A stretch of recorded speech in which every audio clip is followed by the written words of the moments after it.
I agree with that completely. Me personally, I think everybody should have access to some sort of healthcare. Yeah. But we always throw out the term free, and I'm like, it's not free. Like, so it has to come from somewhere. Yeah. You know what I mean? So it's like it is less of a, oh, this is free, and more so of, do you care enough about the person next to you, whether you know them or not? Do you care enough about the person next to you? Do you care enough about the person on the other side of the country that might be struggling? Do you care enough to give an extra few, whatever, just to make sure everybody's good? Well, that's the problem with our monetary system. If we change the way we viewed the value of the currency, that wouldn't be a problem. We could all have, everyone could have health care, everyone could have education. It would all be available. Because we would see a shift in where we send our money. If you want a better society, you have to have better people. Why would we not invest in our people? Yeah. There's so much money and government waste and bullshit. I get we need to help there's other causes we need to help, but I have a problem with helping all these other countries, and we're not helping our own country. See, like we got starving kids in America, right? And I don't talk a lot about this, but High Point, North Carolina is one of the biggest food deserts. Yeah, you know what I mean? Like it's there. I'm like, there's here. Well, the poverty in Greensboro and High Point, North Carolina, is 21%, which is really high. Yeah, and I'm like, and it is kind of like I've always kind of felt it's like, why do we not necessarily why do we care, but it's kind of like it sucks that that's happening, but it's like, bro, there's so much that's going on right under our noses. Yeah, we gotta help here. Like I always tell people when they want to help other people, I always say you have to help yourself first, because if you take everything that you've got and you help everybody else today and you don't help yourself, you won't be able to help anybody else in the future. And so, like for me, I got to take care of me first, and me first means I got to make sure I'm fed. Like I got to survive, right? And I need to make sure that I'm working towards something. But if you do that delayed gratification long enough, like, you know, I help 1,500 families for Thanksgiving. I do in Charlotte. I've done this for several years where, you know, and right now school's not in, but you know, on Friday, from Friday at lunch to Monday morning at breakfast, there are thousands, like 13, 14,000 kids, right? And this is an old statistic, that didn't eat from Friday at lunch at school till Monday morning at breakfast at school. Yeah. Oh. Right? So we did like basically it was like backpacks for the weekend, but it was like bags, and it would be like basic stuff like the macaroni that you can heat up in the microwave, right? Yeah. Like peanut butter and jelly, like just basic things, right? And you always pack extra because guess what? That child probably has a sibling.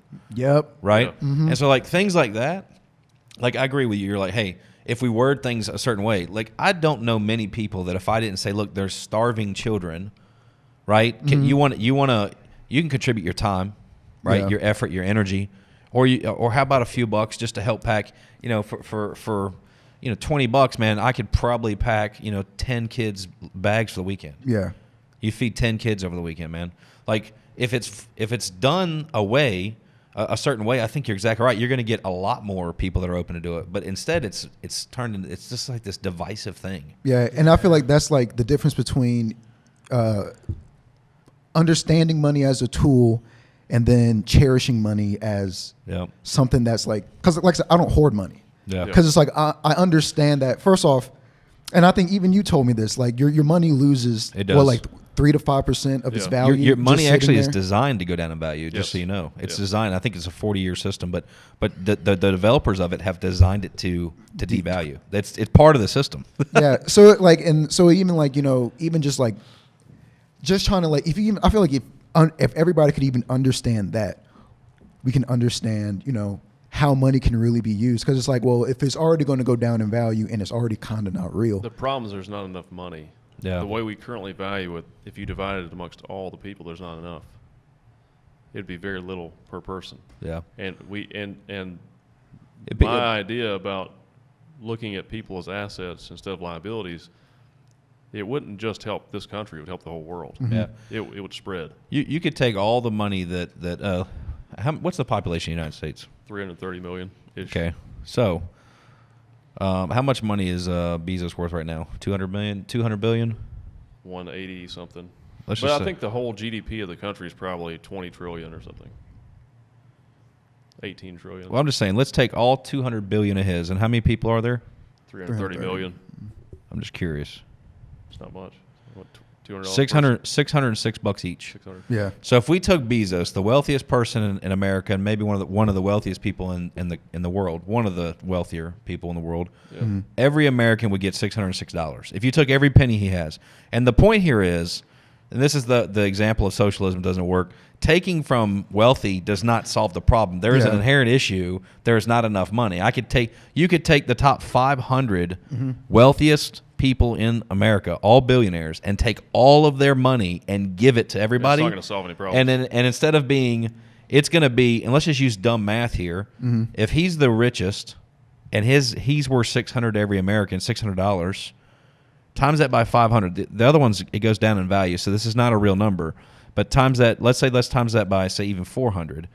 We're talking about every American, and it should scale down. What are we talking about, $200K each? Right, so if you took the 500 wealthiest people, their companies, everything, you just split them up.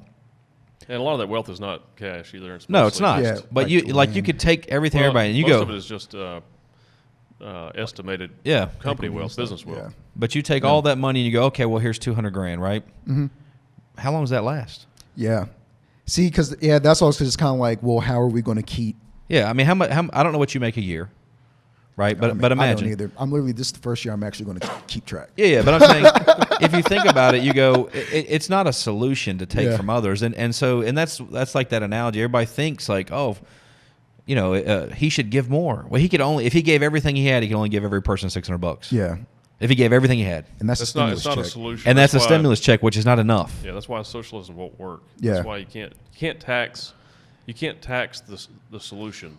The solution is not taxing people. The solution is creating a monetary system that is more valuable, where every job has a decent amount of value to it. So if you're a cashier at a gas station, you're still making enough of a wage to feed your family and have a life.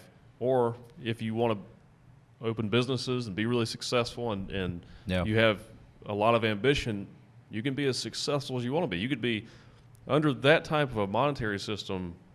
I would be much wealthier than I am today. I got a question for you, Neil. Like, we've talked a lot about this. I love the idea, but how do you convince a whole society of a whole world of billions of people that this is the better way to be and we should do this? You know that earlier. That's my one problem with what you got to say. Well, earlier when I talked about ideas, right? And when I was talking about how when someone comes up with a great idea, they have a scientific breakthrough. Well, at the same time they had that idea, there were many other people that had the same idea. Right. They just didn't get there first. Yeah. But these ideas are not my ideas. Yeah. They're inspired by millions of other people's ideas. Sure. They're just building up in my brain. Yeah.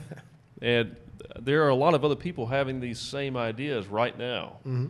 I've heard it. I've heard a lot of podcasts recently where people are expressing these same ideas after I've been talking about them for a year. Happens to me all the time. And so other people are thinking about these same things. So the idea is out there. So the seeds are being planted. They just have to grow. So the idea is to keep talking about it. Yes. And after a while, the egg will crack. All things that are in existence came from ideas.